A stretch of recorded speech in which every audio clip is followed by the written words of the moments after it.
Wyoming Territory, September 1882.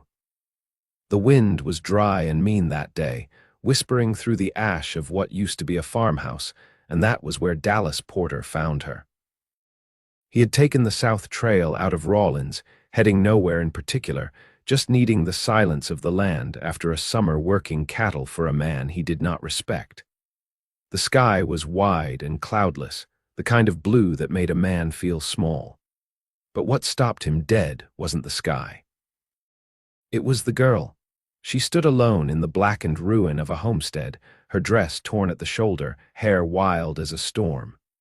She was barefoot in the cinders, screaming up into the endless sky like it might answer back.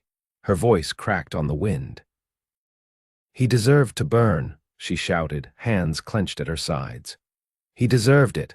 Then she collapsed in the ash, body folding like paper. Dallas was off his horse before it stopped moving. He reached her in 3 long strides, dropping to his knees beside her. Her skin was hot and streaked with soot, her breath shallow. He pulled off his coat and wrapped it around her trembling frame. "Hey," he said, voice low, steady. "You are all right. I got you." She did not respond, lips parted but silent now. Her eyes rolled back as she fell into unconsciousness. Dallas lifted her carefully, cradling her close as he stood. She was light, too light. He looked around. There were no other bodies, no movement, no sound but the wind through scorched timber. He laid her across his horse's saddle, then mounted behind her, keeping her head against his chest as he turned toward the closest place he knew, an old trapper's cabin a few miles east. Still standing last, he checked. By the time the sun dipped low, they reached the cabin. He carried her inside, laid her on the cot, and fetched water from the nearby creek. When she stirred hours later, her eyes flew open wide and wild. She tried to sit up fast, but he caught her shoulders gently. "Easy," he said. "You are safe." She blinked at him, chest rising sharp with panic. "Where am I?" "Cabin near Elkhorn Ridge," he said. "I found you in the burned-out place west of there." He hesitated. "You were alone." Her face crumpled like paper. "They're dead," she whispered. "My brother and sister, he locked them inside. He set the house on fire." Dallas's jaw clenched. "Who did?" "My stepfather," she said. "He was drunk. Again. He started beating my brother, and then I tried to stop him, but he shoved me outside. Then he lit the lamp and threw it." Just she broke off, covering her face with her hands. Her shoulders shook. Dallas sat quietly for a moment, then reached for a cloth and gently wiped the soot from her forehead. She flinched, then stilled under his touch. "What is your name?" he asked. "Maribeth," she whispered. "Maribeth Harlow," he nodded. "I am Dallas Porter." She looked at him then, really looked. He was in his late 20s, tall, built like a man who earned his muscles the hard way, with sun-darkened skin and a quiet mouth. His eyes were green, serious but kind. "I do not remember falling," she whispered. "You screamed at the sky," he said, voice soft. "Then you collapsed." She let out a broken sound that might have been a laugh. "Sounds about right." He sat back on the rickety chair across from her.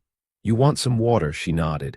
He handed her the tin cup, watched her sip with shaking hands. Dallas stayed with her that night, and the next. By the 3rd day, she was strong enough to walk to the creek. He watched her from a distance, letting her have the space she needed, but he was always nearby. One morning, as she sat on the porch steps watching a hawk float across the sky, she said, "You do not ask many questions. I figure you will tell me what you want to when you are ready." "That is decent," she said, looking down at her hands. "You are decent." He rubbed the back of his neck. "I try." There was silence, but not an uncomfortable one.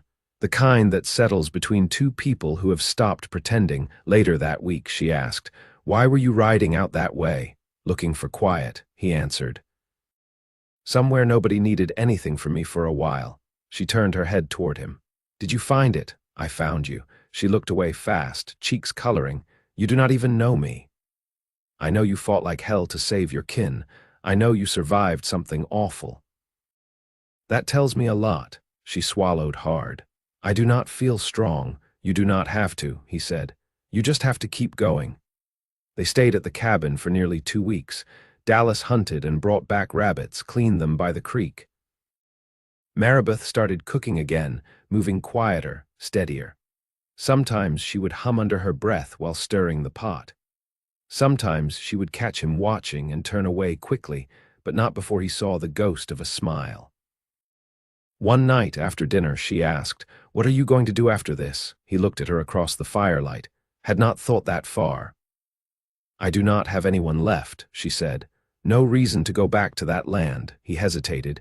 "You could come with me." She blinked. "Where?" "Wherever I end up, I could keep you safe if you wanted that." She looked down. "You do not owe me anything." "I know," he said. "That is not why I said it." Her eyes met his, something raw and real between them. She stood slowly, stepped toward him. "Would you kiss me?" she asked, voice barely above a whisper. He stood too, closed the space between them. His calloused hand cupped her cheek, brushing her hair back. "Only if you want me to." "I want you to," she said. So he did, and everything changed. She leaned into him like a shore finding the tide, arms wrapping around his waist. He held her with both arms, secure and steady. She whispered, "I feel safe with you." "You are," he said. "You always will be." Inside the cabin, the fire crackled low. Outside, the wind had gentled. And for the first time in a long while, Maribeth Harlow felt like maybe the world had not ended in that fire. Maybe it had just changed. Maybe something better was starting now. By the time the aspens turned gold and brittle, Maribeth had stopped flinching in her sleep. She still woke early, always before Dallas, wrapping a shawl around her shoulders and stepping outside while the ground was still silver with frost. He never followed. He understood some things needed to be done alone, but he watched through the window, his coffee cooling untouched, until she came back in. One morning, she returned with a bundle of wild sage and set it on the table between them. "I want to burn it," she said. "Not for him." "For them?" He nodded once, rose without a word, and fetched the tin dish from the shelf. She lit the sage with a coal from the stove, then stood by the door, letting the smoke curl around her fingers. Her lips moved, but no sound came. When she finished, she left the door open, letting the air carry it all away. That evening, they sat by the fire, not touching but close enough their knees brushed when one of them shifted. The silence between them had grown easier, less like something to be endured and more like something that held weight. Dallas leaned forward, resting his elbows on his thighs. "You ever been outside Wyoming?" "Once," she said, gaze on the flames. "My mother took me and my brother to Colorado Springs when I was 12. She bought lemon drops from a peddler and said the mountains were like sleeping giants." He smiled faintly, not at the story, but at the way she said it, like it still held warmth. "Why'd you come back?" She said. "We couldn't afford dreams." He looked at her then, really looked. Her hair had grown heavy with dust and sun, and there were lines at the corners of her mouth deeper than a girl her age should carry.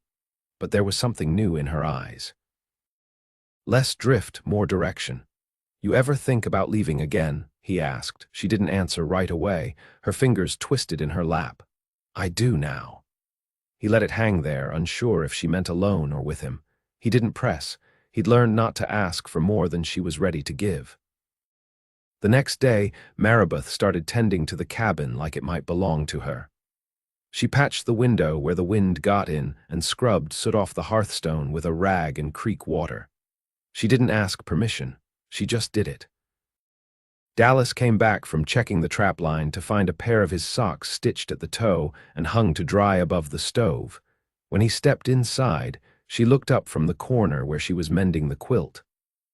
"I found your needle tin," she said. "Hope that's all right." He took off his hat and leaned it on the wall hook. "I was wondering where that went." Maribeth folded the quilt across her lap. "You never said what you're running from." "Wasn't running," he said. "Just tired of being a name on someone else's ledger." She tilted her head, curious. "You were working cattle until this spring. Foreman pushed too hard, paid too little, wanted things done his way even when it meant breaking horses near Cripple. You left." I hit him. "Then I left." A smile tugged at her mouth. "Good." He chuckled, low in his chest. Didn't say I was proud of it. You don't have to be, just means there's a line you won't cross. Dallas stepped closer, watching her fingers move over the worn fabric. You're sewing like you mean to stay. She didn't look up. Maybe I am. He took another step, slow and careful. You sure? I'm not a child, Dallas. I know that. She laid the quilt aside. Then you know I wouldn't say it if I didn't mean it. He reached out, brushing his fingers lightly against hers. I want you to stay, not because you're lost, but because you want this. I do, she said, eyes meeting his. I want this, I want you. He nodded once, his voice low. Then stay. That night she didn't sleep in the cot. She came to him when the fire died low, barefoot and quiet.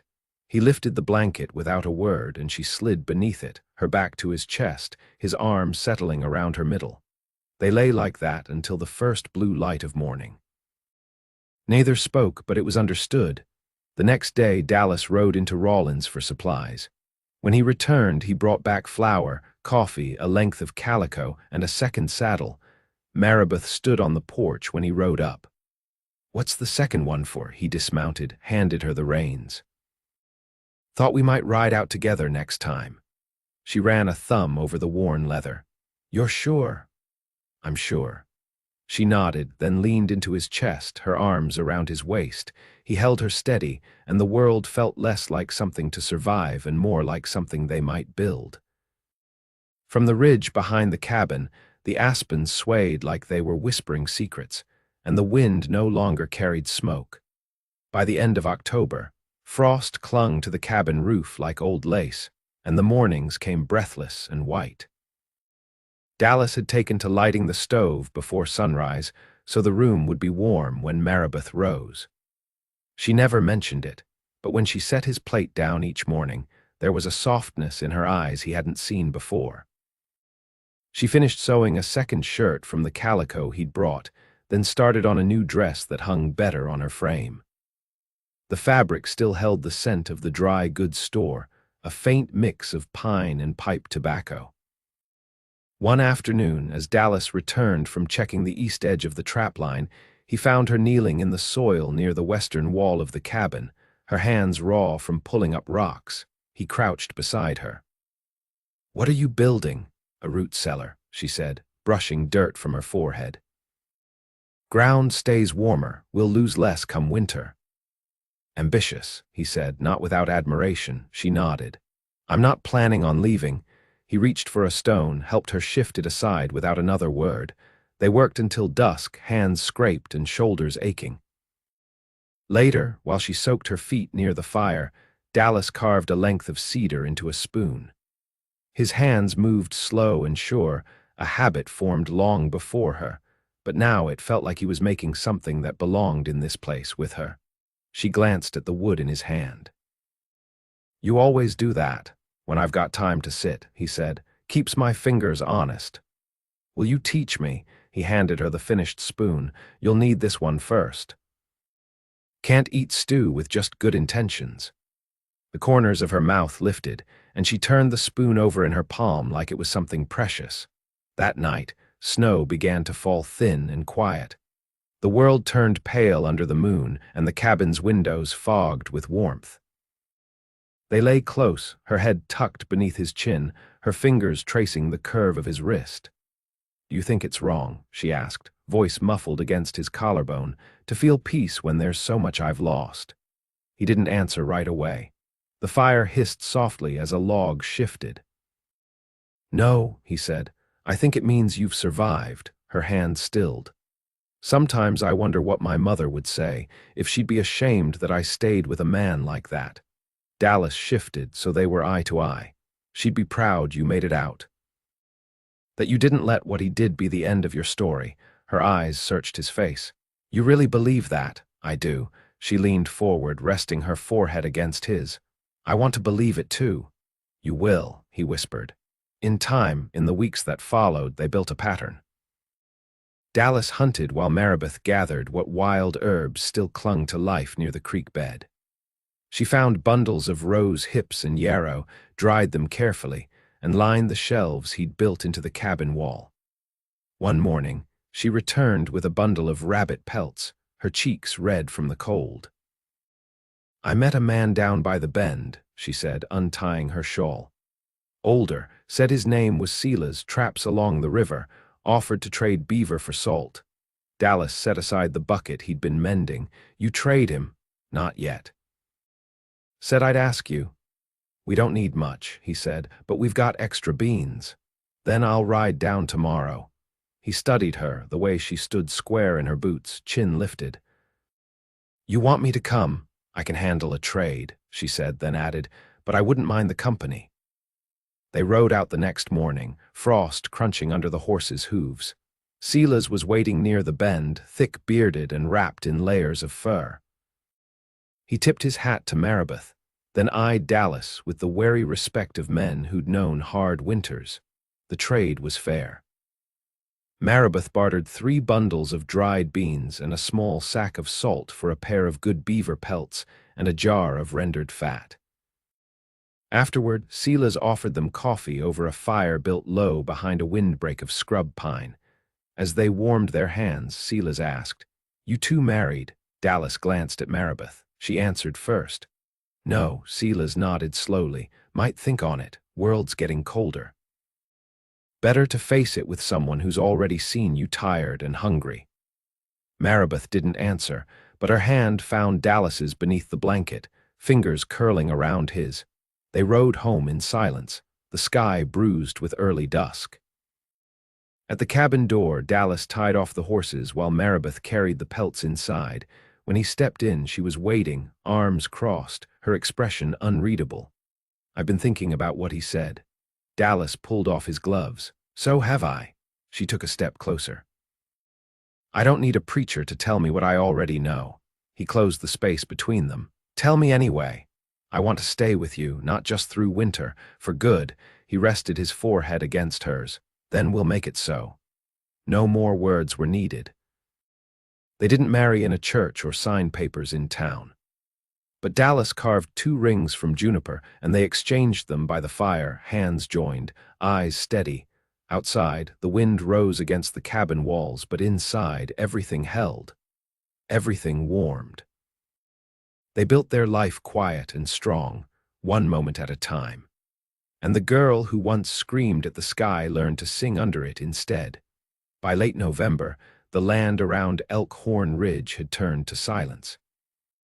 The snow lay deep now, not in drifts, but in a stillness that blanketed everything in white hush. The trapline had to be checked on snowshoes, and the cabin's door stuck slightly from frost swelling the frame. Inside, the air stayed warm, thick with the scent of wood smoke and the faint bite of pine sap. Dallas came in one afternoon with his shoulders dusted in snow and a hair slung over his back. Maribeth looked up from the table where she was grinding dried yarrow with the butt of a spoon. "That's the last one," he said, hanging his coat near the stove. "Not much sign beyond the ridge." "There won't be," she replied. "Not until the thaw." She'd taken to drying her own herbs on the strings he strung for her across the rafters. They hung in quiet rows, careful and orderly. She said she liked knowing there was something above that wouldn't fall. Dallas sat across from her, watching her fingers work the edge of worn cloth she'd bound into a small pouch. "What's that for?" "Fever," she said. "If you wake drenched and shaking, you'll chew the root I put inside." He gave a small nod. "You've been thinking ahead." "Someone has to," she said, not unkindly. The wind rattled the glass behind them, and for a long moment the only sound was the creak of an old board settling beneath the stove. Then she asked, "Did you ever want a family?" He looked over at her, eyes steady. "I used to think I wasn't the kind of man who should raise children." "Why, I've done things," he said, "not cruel but hard. I thought maybe that left too much on a man's soul." She folded the cloth carefully, tying it with a strip of twine. "You've never once raised your voice to me." "That don't mean I'm gentle," he said. "No," she agreed, "but it means you know how to choose when to be." He didn't answer right away. Outside, the snow fell heavier. The light from the window had gone soft and gray. "You thinking about children?" he asked. I wasn't sure I ever would, she said. But now, sometimes, I imagine a child's voice in this room. He reached across the table, his hand rough and warm atop hers. If we ever do, they'll be raised in a place with peace. She turned her hand beneath his and threaded their fingers together. That's all I ever wanted. That evening, she stitched a new curtain for the sleeping nook, something to hold in the warmth on nights when the wind howled like old ghosts. Dallas carved a handle for the door they'd planned to build come spring, running his thumb along the grain until it fit just right in his palm.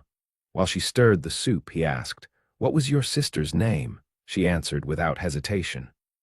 Clara. She was 7. She had a crooked front tooth and liked to sing while she brushed the mule.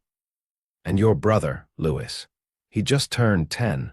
Always carried a button in his pocket, said it was lucky, it was brass. From a Union coat he found buried in the orchard, Dallas didn't speak. He just stood and walked to the shelf where she kept the bundles of herbs and pulled down a small tin box she hadn't touched since he brought it from Rawlins. Without a word, he opened it and set it in front of her. Inside was a clean scrap of linen, a stub of pencil, and a folded page torn from the back of an old journal. She looked up at him. "I thought maybe you'd want to write their names," he said. Her hands trembled slightly as she reached for the pencil. She did not cry. She wrote each name slowly, pressing the letters deep into the paper. When she finished, she folded the page and tucked it back into the tin. "That's the first time I've said them out loud since," she said. "They deserve to be remembered," he said. She looked at him, and there was something newly settled in her face. Not peace, not yet, but a clearing of weight, like a burden set down at last. Later they lay beneath the quilt, her back curled into his chest, his arm across her waist. "I want to build a garden come spring," she whispered. "Not a big one, just carrots, onions, something that belongs to us." "We will," he murmured against her shoulder. "And maybe," she said, "a row of sunflowers." He didn't ask why. He only said, "Then we'll plant them first." And when she fell asleep, she dreamed not of fire, but of green things growing, of soft dirt between her fingers and sun on her back, of laughter in a place that had once only known screams. The first thaw came in early March. It didn't announce itself with sunshine or birdsong, just a slow drip from the eaves, and the way snow started pulling back from the edges of the trees, revealing the flattened yellow grass beneath. Dallas noticed it first, stepping outside in his shirt sleeves one morning and lifting his face to the sky, where the color was softening from steel to pewter. Maribeth was behind him, arms folded, her breath misting in the air. "It smells like water again," he glanced at her. "We'll need to cut new fence posts before the ground goes soft." "I marked the deadwood near the ridge," she said. "Split pine should hold another season," he nodded. "You think of everything." She gave a small shrug, but her eyes warmed. "You handle the rest." That afternoon, they rode out together, the horses picking their way through the thinning snow. The land that had once been buried now stretched open before them, brown and bare and waiting. They hauled 2 trees back to the cabin and set them by the shed for stripping. That night, while the wind sighed low through the cracks in the eaves, Maribeth placed something small into Dallas's hand. It was the brass button Louis had carried, polished now, tied to a strip of leather.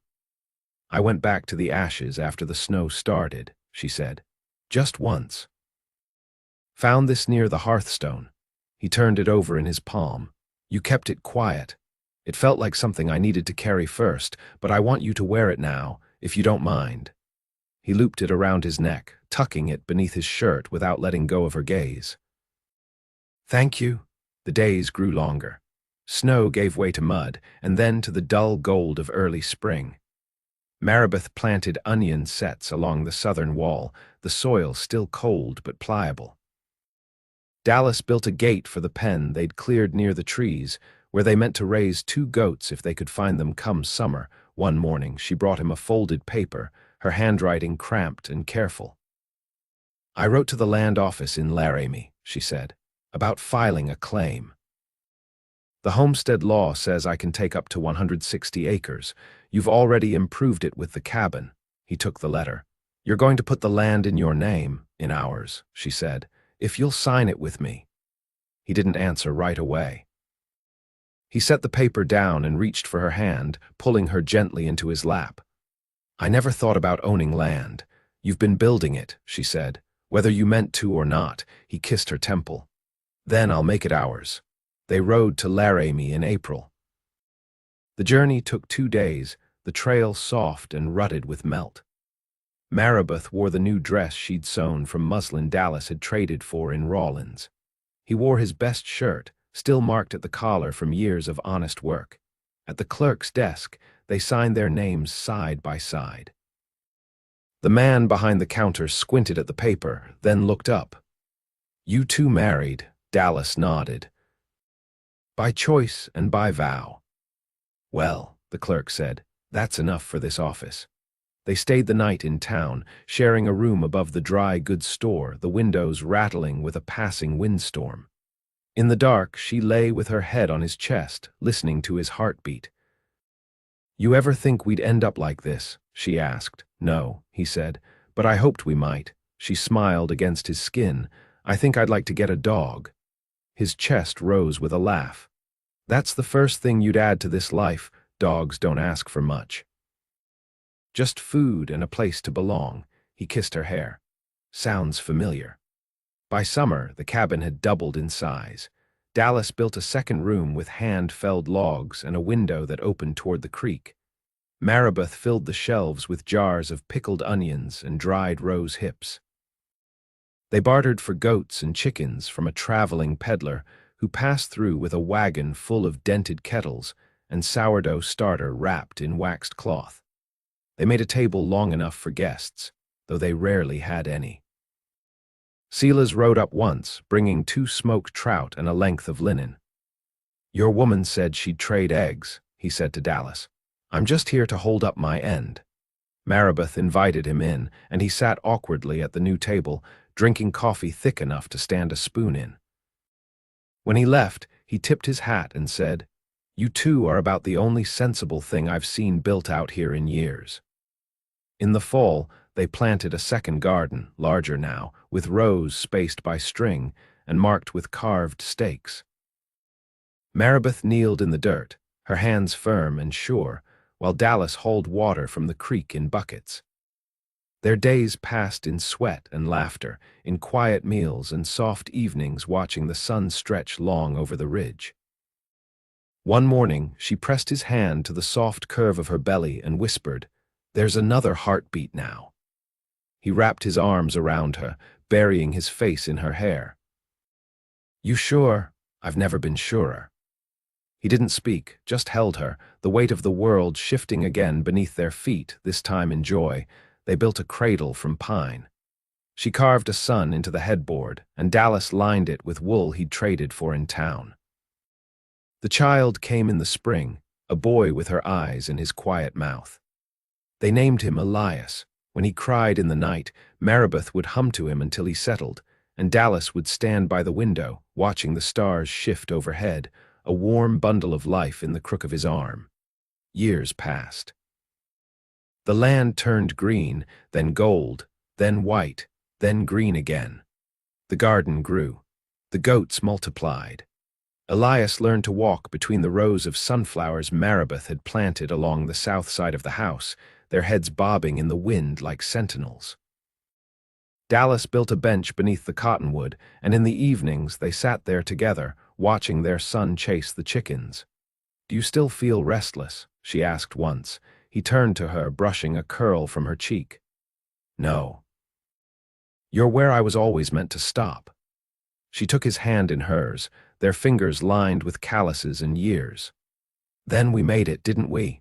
We did, he said, and kissed her under the wide Wyoming sky, the two of them wrapped in the hush of everything they'd built. And for the rest of their days, they lived in the house they'd made with their hands, on land that bore their names, with a love that had been earned steadily, quietly, fully, and never let go.